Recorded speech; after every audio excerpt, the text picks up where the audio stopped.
সংবিধান কারো ধর্মের উপরে আঘাত দেবার রাইট কোনো শাসককে দেয় না। বিজেপি তো ইসলামকে টার্গেট করে, বিজেপি তো মুসলমানদেরকে টার্গেট করে, এটা তো অনেক আগে থেকে বলে আসছি। তা আজ ক্ষমতা এসছে টার্গেট করছে। থেকে বেশি তো লক্ষ লক্ষ গরু রোজ বিভিন্ন কোম্পানিতে জবাই হচ্ছে, যেখান থেকে সারা দুনিয়াতে গরুর গোস্ত মানে বিজনেস চলছে। ধর্মীয় বিষয় হয় তাহলে শুধু কুরবানি কেন, সারা বছর টোটাল জায়গায় বন্ধ হবে। এবং 14 বছর কেন, 14 বছর পরে কি তাহলে সেটা ধর্মীয় ভাবাবেগ থাকে না? থানায় থেকে বলছে বলে এই কথার খপ্পরে পা না দিয়ে যে কোনো জিনিস একটু ভেবেচিন্তে কাজ করতে হবে। কেন যারাই বারণ করলো তারাই আবার হঠাৎ করে বলছে তাদেরই একটা অংশ, তাহলে এটা কোনো এক জায়গায় ফাঁসাবার ষড়যন্ত্র। তাহলে সরকারের উচিত যেমন মানুষ জন্ম হলে বার্থ সার্টিফিকেট দেয়, ঠিক তেমন গরুরও বার্থ সার্টিফিকেট দিতে হবে। বাজারে বাজারে সব ওই অফিসার নিয়োগ করতে হবে, কোনটা 14 বছরের, কোনটা কি কত বছরে, তার জন্য বার্থ সার্টিফিকেটের ব্যবস্থা করে দিতে হবে। এগুলো করে দিয়ে যদি কুরবানি দিয়ে ফেলে বা এমনি সচরাচর মানুষ যদি জবাই করে খেয়ে ফেলে, তাহলে তো আর ওই কোম্পানিতে দিতে পারবে না যে কোম্পানিগুলো মোটা অঙ্কের চাঁদা দেয়। সেই কোম্পানিকে খুশি করার জন্যে এগুলোকে বন্ধ করে এখান থেকে সব নিয়ে গিয়ে সেখানে ঢুকাবার একটা, আমাদের কোনো ক্ষতি হওয়ার বিষয় নেই, কিন্তু আমাদের সবচেয়ে বড় ক্ষতি আমার মনে হয় ওই সকল ভাইদের হবে যারা গরু পোষে লালন পালন করে এবং কুরবানি এলে চড়া দামে বিক্রি করে তাদের সংসার, তাদের পরিবার, তাদের বিয়ে শাদী, পড়াশোনা চলে, তাদের মনে অনেক বড় ক্ষতি। আরব দুনিয়াতে যেমন উট পাওয়া যায়, দুম্বা পাওয়া যায়, ওখানে অ্যাভেলেবেল, ওখানে উট দুম্বা হয়, আমাদের এখানে গরু অ্যাভেলেবেল, তাই গরু হয়।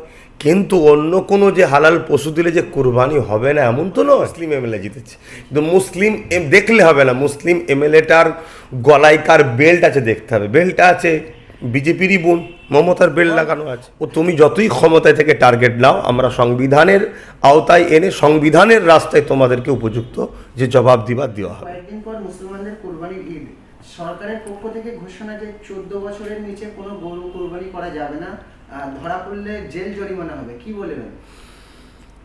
এটা সরকার ক্ষমতায় আছে, সে তার ক্ষমতার প্রয়োগ করতে চাইছে। তবে আমরা মনে করি গরুকে 14 বছরের নিচে শুধু কুরবানি কেন, কোনো জায়গায় যদি করলে সেটাকে রুকার জন্য সরকার চিন্তা ভাবনা করে, তাহলে জানতাম সরকার সবার জন্য সমান আইন করছে। আইন তো সমান হওয়া দরকার, কিন্তু এটা মূলত হচ্ছে বড় বড় কোম্পানি আছে সমাজে, সেই কোম্পানি যাতে এই গরু প্রোটেকশান সেখানে আরও বেশি হয়, সাপ্লাই আরও বেশি হয় এবং সেখান থেকে বড় চাঁদা যাতে আসে, এটাই একটা শুধুমাত্র লক্ষ্য। দ্বিতীয় নম্বর কথা, তাহলে সরকারের উচিত যেমন মানুষ জন্ম হলে বার্থ সার্টিফিকেট দেয়, ঠিক তেমন গরুরও বার্থ সার্টিফিকেট দিতে হবে।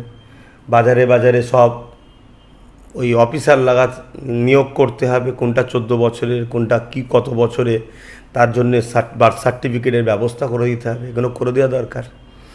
এগুলো করতে পারবে না, শুধু বলে দেবে পাওয়ারের জোরে, তাহলে বুঝতে হবে সংবিধানকে মান্যতা না দিয়ে কাজ করতে শুরু করেছে।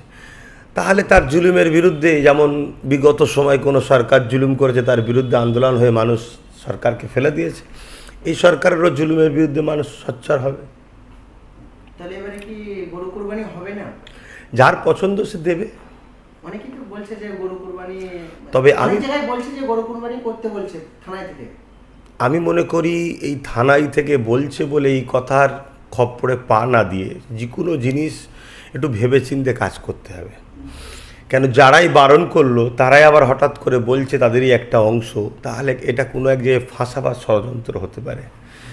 দ্বিতীয় নম্বর, আমি মনে করি কুরবানি সিস্টেমটা কি, কুরবানি হলো ইব্রাহিম আলাইহিসসালামের সেই যে 4,500-5 হাজার বছরের যে একটা স্মৃতি, সেই স্মৃতিরা ইয়াদগার হিসাবে পালন করা, যেটা মালদারদের জন্য, যাদের জন্য কুরবানি ওয়াজিব হয়েছে তাদেরকে দিতে হবে পছন্দনীয় হালাল পশু, যেটা নিখুঁত হবে, অনেক শর্ত আছে।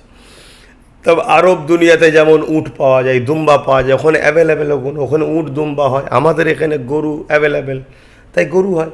কিন্তু অন্য কোনো যে হালাল পশু দিলে যে কুরবানি হবে না এমন তো নয়।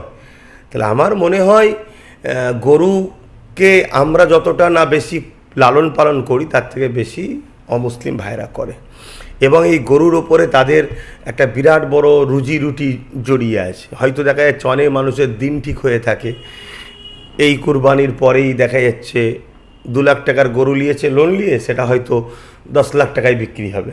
কেন এত বেশি দাম চড়া হয়, আর আমরা আল্লাহর রাস্তায় উৎসর্গ করব সেই উদ্দেশ্য করে তখন আমরা এই দামটাও দেখতে চাই না।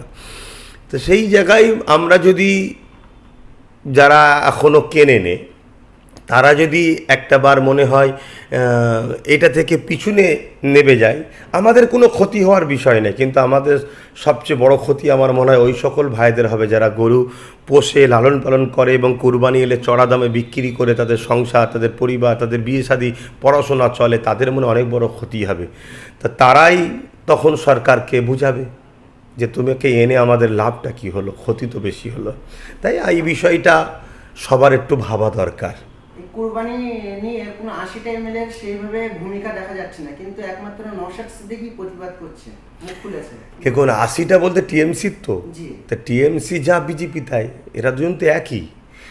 বিজেপিকে এই বাংলায় রাস্তা দেখালো কে এবং এই বাংলায় শক্তিশালী করলো কে? প্রত্যেকটা মিডিয়া চ্যানেল দেখুন, টিএমসির নেতাদের মুখের কথা শুনুন, বিজেপির নেতাদের মুখের কথা শুনুন, তারাই বলছে যাহা টিএমসি তাহাই বিজেপি। 1998 সালে টিএমসির জন্ম দিয়েছে বিজেপি, এবং লেবার রুমে যদি বিজেপি না থাকতো তাহলে টিএমসি নামে শিশুটার জন্ম হতো না। অতএব সেই জায়গায় বিজেপি কোনো কথা বলবে তার বিরোধী ইরা করবে, এটা হয়নি। আগে ছিল হচ্ছে আইন বিজেপি পাস করতো, টিএমসি সেটাকে সাপোর্ট করে ভেতর থেকে সেই বিলটাকে পাস করিয়ে দিত। তো সেই জায়গায় তাদের কাছে আশা করা তো কিছু ব্যাপার নয়। এবার দেখবেন অনেক অনেক মুসলিম এমএলএ জিতেছে, কিন্তু মুসলিম দেখলে হবে না, মুসলিম এমএলএটার গলায় কার বেল্ট আছে দেখতে হবে। বেল্টটা আছে বিজেপিরই বোন মমতার বেল্ট লাগানো আছে। তা সেই জায়গায় মমতা ব্যানার্জি যেটা বলবে সেটা তারা করবে, তাই তারা বলছে না। কিন্তু আমার বক্তব্য হচ্ছে এটা হাজার হাজার বছর ধরে একটা স্মৃতি হয়ে আসছে। আমাদের এখানে গরু অ্যাভেলেবেল, তাই দেওয়া হয়। যদি কেউ প্রশ্ন তোলে গরুটা কেন দেওয়া হচ্ছে না, না ভারতবর্ষের 1950 সালে একটা আইন আছে, সেই আইনটা কেন করা হয়েছে? সেই আইনটা রয়েছে কি, সেখানে ধর্মীয় কোনো বিষয় নাই। সেটা যাতে সারা বছরে যদি সবাই গরুকেই মানে তাদের ভাষায় হত্যা বা জবাই করে ফেলে, তাহলে চাষের জন্য তখন চাষ হতো গরু দিয়ে, সমস্যা হবে, দুধ পাওয়া যাবে না। তাহলে সেই জায়গায় দুধওয়ালা গরু এগুলোকে বাদ দিয়ে যদি মানুষ কুরবানি করে হয়ে আসছে, তো এতে তো সমস্যা নাই। সবচেয়ে বড় কথা, এর থেকে বেশি তো লক্ষ লক্ষ গরু রোজ বিভিন্ন কোম্পানিতে জবাই হচ্ছে, যেখান থেকে সারা দুনিয়াতে গরুর গোস্ত মানে বিজনেস চলছে। এই কিছুদিন আগে ভারত সরকারের সঙ্গে ওমানের কোনো এক সরকার বিজনেস শুরু করলো হালাল গরুর গোস্ত নিবার জন্যে। তাহলে তখন কি সেগুলো চলবে? তাহলে অ্যাকচুয়ালি ব্যাপারটা বুঝতে হবে। ব্যাপারটা হচ্ছে ওইখানে যাতে বেশি করে সাপ্লাই দিতে পারে। যদি কুরবানি দিয়ে ফেলে বা এমনি সচরাচর মানুষ যদি জবাই করে খেয়ে ফেলে, তাহলে তো আর ওই কোম্পানিতে দিতে পারবে না যে কোম্পানিগুলো মোটা অঙ্কে চাঁদা দেয়। সেই কোম্পানিকে খুশি করার জন্যে এগুলোকে বন্ধ করে এখান থেকে সব নিয়ে গিয়ে সেখানে ঢুকাবার একটা পরিকল্পনা। আর যদি বললেন একটা ধর্মীয় সেন্টিমেন্টের ব্যাপার, অবশ্যই যার ধর্ম তার কাছে। আমরা ভাইচারাকে পছন্দ করি, আগেও ভাইচারার জন্য অনেক কিছু স্যাক্রিফাইস করেছি। যদি ধর্মীয় বিষয় হয় তাহলে শুধু কুরবানি কেন, সারা বছর টোটাল জায়গায় বন্ধ হবে।